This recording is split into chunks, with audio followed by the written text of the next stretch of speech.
It's time now for the news review of this bulletin.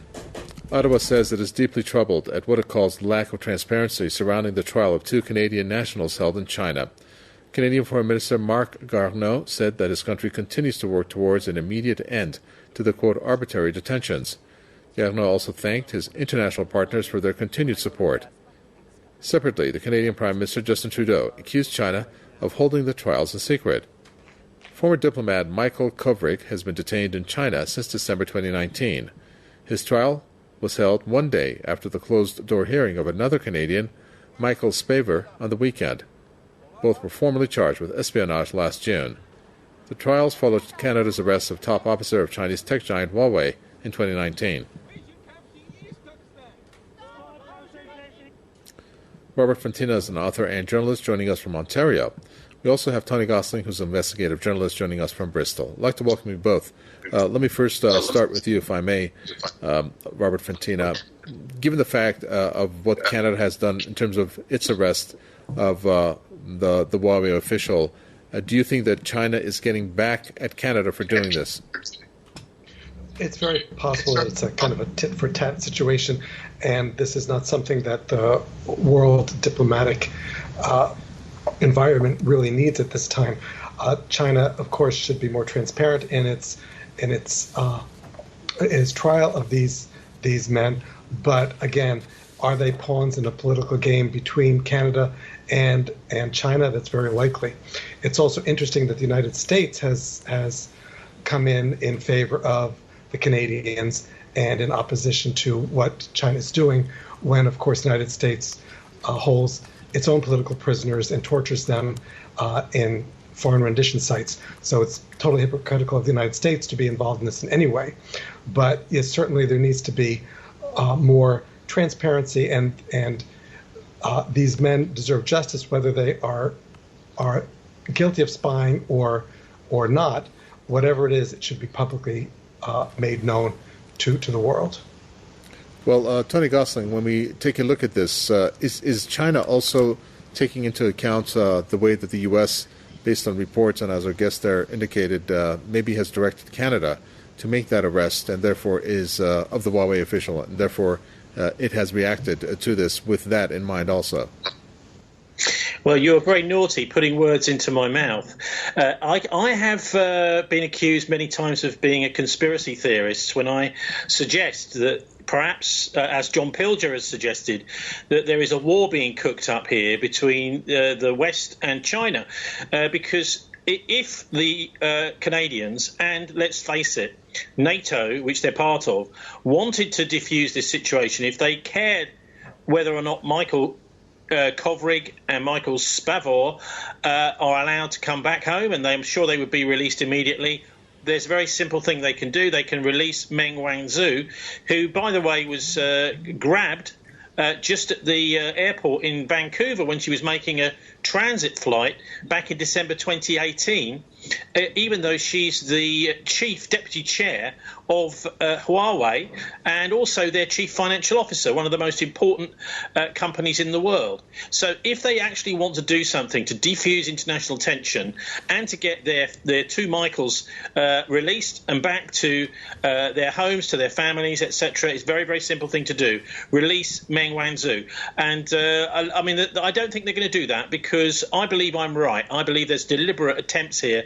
to ramp up tension between these two massive superpowers by what we can only describe as a bunch of maniacs, really, people who are actually doing their best to set off tensions between these global superpowers, because they believe that they can make some sort of either more money or gain more power from the ensuing chaos, as some did in the run-up to the First World War and the Second World War, by actually setting big powers up against each other.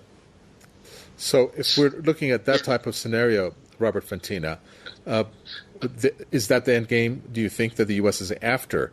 And if so, this confrontation, which could take a military scope to it, what would it want from China in return? I mean, at this point, the U.S. is on the back. It's not able to catch up with China, for example, when we take a look at the technological front.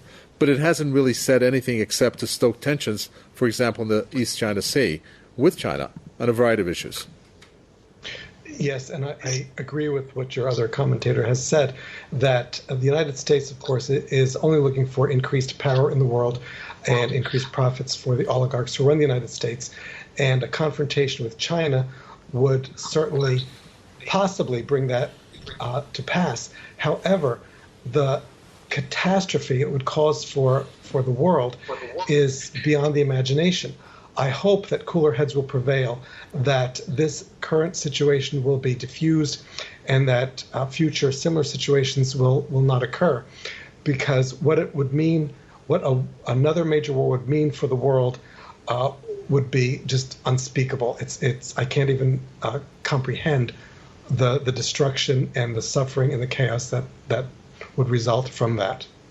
Tony Gosling, if we're looking at a military-type confrontation, our piece of news, of course, is talking about Canada here, but also then we can, as we've been discussing, the U.S. coming into the conversation.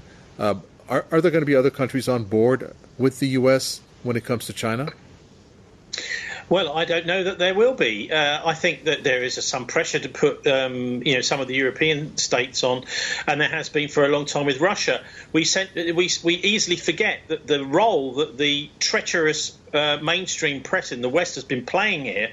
For example, the withdrawal of the Russian ambassador to Washington for the first time, as far as I know, ever, certainly since the end of the Soviet Union, is virtually unreported here. So these moves which are taking place, which are bringing us closer to war, the Western media is turning a blind eye to these things. And also, they are reporting very one-sidedly on this tit for tat between Meng Wanzhou's detention and the two Michaels' detention over in China. So the media has a very heavy price to pay here, in that they're trying to keep the Western public in the dark. Thankfully, we're not doing that here right now, but much of the Western media just ignores the two sides to this. And also, very important to note that all of the initiative in this is being taken by the United States and by the West. So the moves are reactions by China, including, by the way, the expulsion of journalists that's been going on over the last few months too,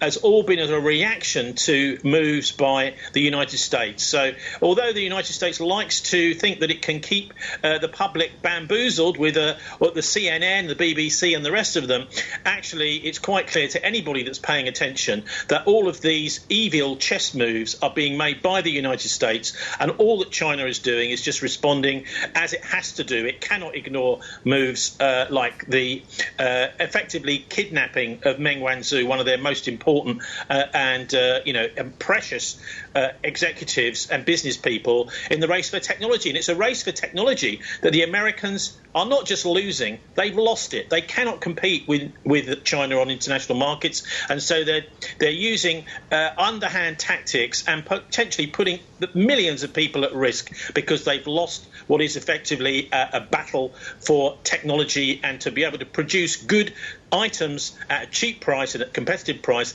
They have lost. So that's why they're doing these sorts of things, I think, is because they're bad losers, basically. Okay, we'll leave it there. Thank you very much, Robert Fantino, author and journalist from Ontario, and Tony Gosling, their investigative journalist from Bristol. Many thanks. And that brings us to an end for the News Review.